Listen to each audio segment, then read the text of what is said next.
Hi guys, nice having you all here today. My old subscribers, I want to say thank you. And to those that are viewing for the first time or probably been viewing but have not subscribed, please do click on the subscribe button and the notification bell so you get notified each time we upload a new video.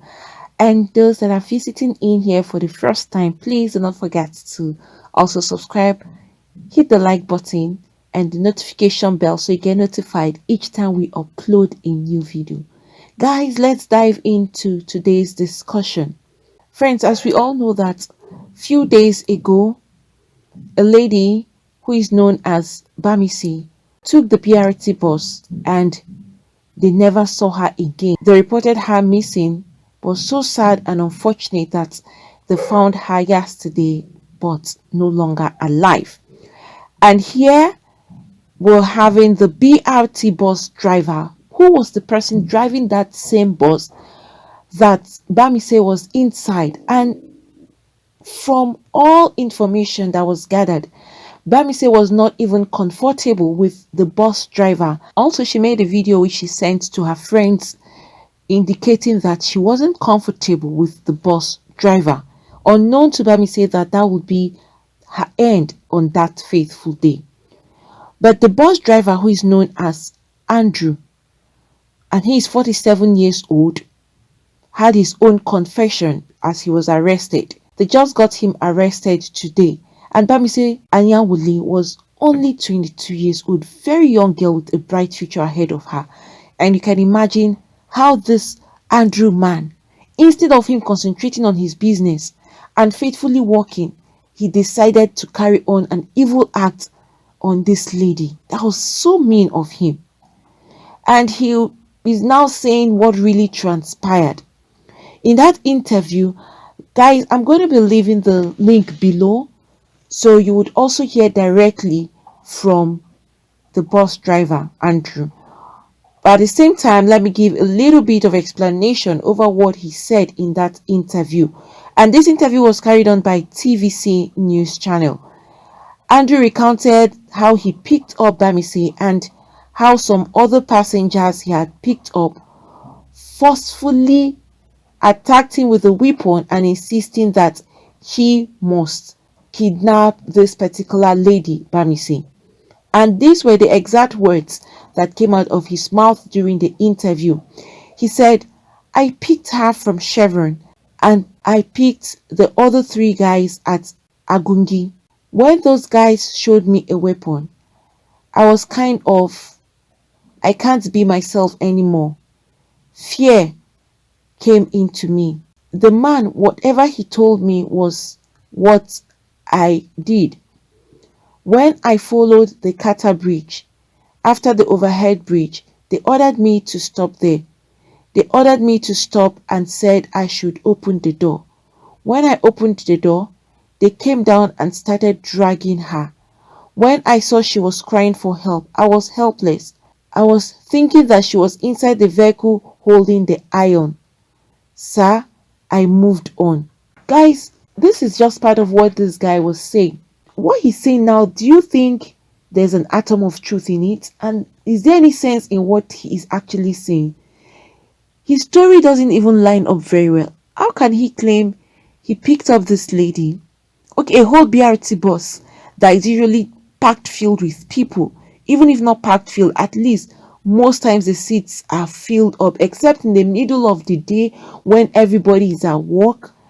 At that time, that's when you see very few people in BRT buses. And the few people we're talking about here is you would see more than 10 persons in a BRT bus. You will barely see a BRT bus empty, not in Lagos. In Lagos, if you see a BRT bus empty, it's either he's just starting off for the day, maybe his first bus stop, and he's just picking the first person. But at night, that's when you see the largest number of people in a BRT bus, because at that time so many people are rushing because of traffic trying to get buses, and you barely see the BRT buses because of traffic, and the little ones you would see or the few ones you're going to see are usually packed full. That is to tell you that this BRT bus guy is either he is lying or it's either he had planned it and made up his mind that he was not going to pick anybody, but he would either pick the first single lady he sees out there and then carry on whatever activities he had planned for the day. All right, he is claiming that 3 other guys showed him weapon for him to kidnap this particular lady for them. And then they now dragged this lady out of his BRT bus. Fine, let's assume that they pointed weapons at him. Okay, they dragged this lady out. He is still saying when they dragged her, he thought she was holding the pole. You know, there's this pole, this iron rod in the BRT buses. He said he thought she was holding onto that pole while they were dragging her. What kind of story is this guy saying? Okay, fine, let us assume they dragged her out of your bus.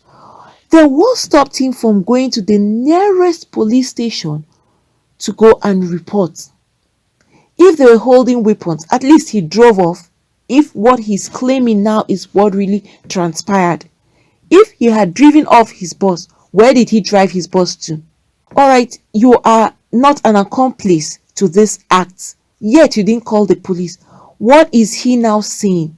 Guys, a lot of people have analyzed this whole story from what this guy is saying, and people have concluded that this guy is lying. A lot of people are saying if other guys were involved, it's an obvious thing that this guy and the other men planned whatever they did to this lady. However, there is some information that was actually released earlier indicating that some of her body parts was missing. Following information that was actually released by the sister, that's Titilayo. She is the older sister of Bamise. She was granted a press conference, and in that conference you would hear Titilayo, who couldn't even hold back her tears. You know, it's painful. It's really sad and heartbreaking to lose your family member, and especially in a very horrible and gruesome manner. You'll be recounting what kind of pains that person must have gone through, and that was exactly what Titilayo was expressing. She said that Bamise died in pain, and she claimed that some of her body parts was actually missing, that she was attacked in a very horrible manner. But the commissioner of police, in a statement that was shared earlier, said that police officers and the family members of late Bamise were all at the mortuary and there was no part of her body that was missing. And the exact words that came from her elder sister's mouth, that's Titilayo, she said this: "My name is Ayanwole Oluwadamilola Titilayo. I am the senior sister to Bamise that the Nigerian government killed. They made her to suffer life. They removed her body parts. They did not kill her. She suffered pains, hell on earth before she moved to her destination." And Titilayo described her sister as being the last born of her mom and dad, and that she is a likable person and made a lot of people smile. But at the same time, I had to stop with what she was actually explaining. I'm leaving the link below also, so you could hear directly from the elder sister.